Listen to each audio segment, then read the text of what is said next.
존경하는 신현영 의원님 질의해 주십시오. 더불어민주당 비례대표 신현영입니다. 독감 백신에 대한 국민들의 우려가 매우 높습니다. 상원 노출로 48만 도주 수거에 이어서요. 백색 입자 논란으로 또다시 백신이 회수되고 있습니다.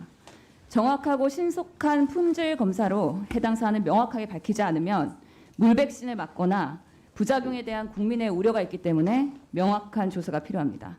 처장님께 질의하겠습니다. 사진 봐주시고요. 10월 6일 날 영덕군 보건소에서 육안으로 확인이 가능한 백색 입자가 발견돼서 신고된 주사기입니다. 해당 입자가요 75 마이크로미터 이상으로 육안에서 확인이 가능한 것이죠. 처장님, 백색 입자가 어떻게 만들어진 걸로 판단하고 계십니까? 간단히 말씀 주세요. 네, 단백질이 응집된 것으로 저희가 검사했습니다. 동정했습니다. 어떤 과정에서의 단백질 움직이죠? 어떤 과정에서요? 예. 이 경우는 특정 원액과 특정 주사기가 상호 반응을 한 그런 케이스로 저희가 추정하고 있습니다. 백색 입자에 대해서 국민들의 우려가 큰 만큼 제조 과정, 그리고 유통 과정, 보관 과정에서의 문제가 없는지 꼼꼼히 따져볼 필요가 있습니다. PPT 보시면은요, 독감 백신 출하 당시의 불용성 미립자 시험 결과인데요. 쉽게 말씀드리면 이 미세 입자의 크기와 개수를 테스트한 겁니다.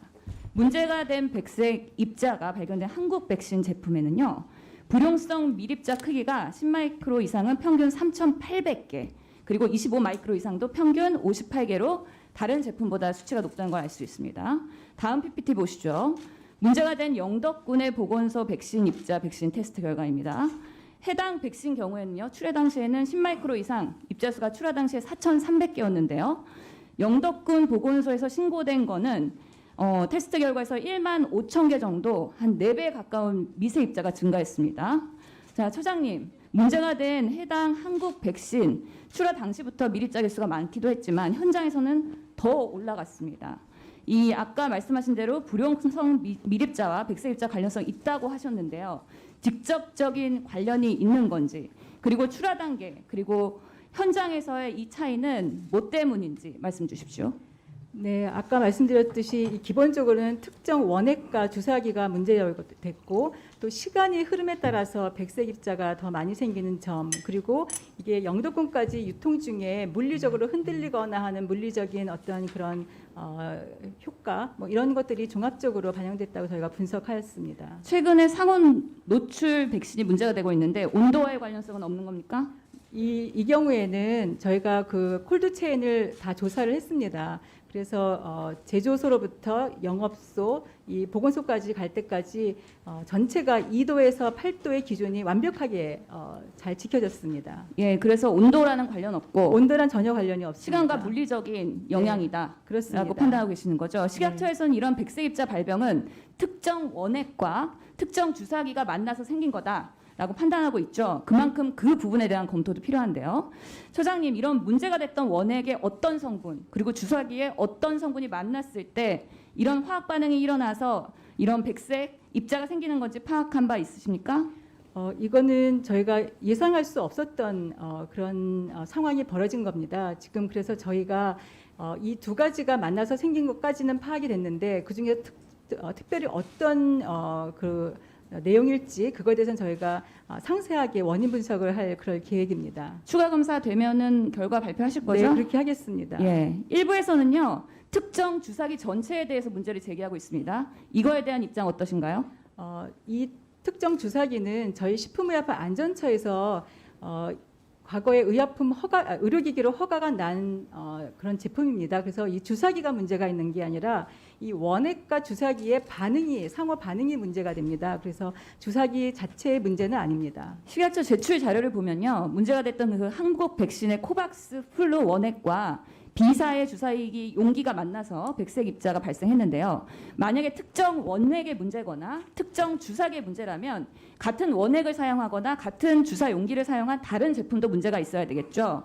하지만 식약처가 제출한 자료를 보면은요, 같은 원액의 다른 주사 용기, 그리고 같은 주사 용기의 다른 원액의 제품들은 백색 입자가 확인되지 않은 것입니다.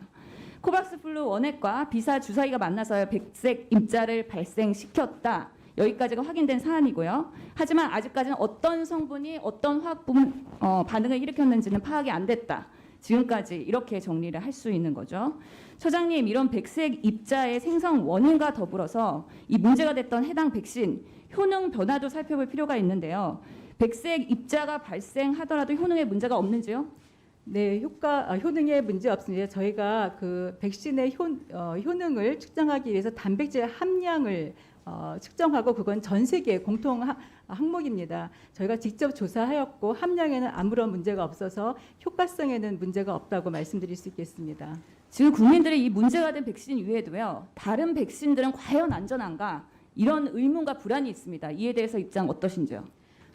저희 식품의약품 안전처가 백신에 대해서는 국가 출하 승인을 합니다. 식약처의 국가 출하 승인은 WHO에서도 인정해서 유엔에서 전 세계로 배포하는 그런 제품에 대해서 식약처로 의뢰를 하는 정도로 저희가 세계적인 신뢰를 받고 있습니다.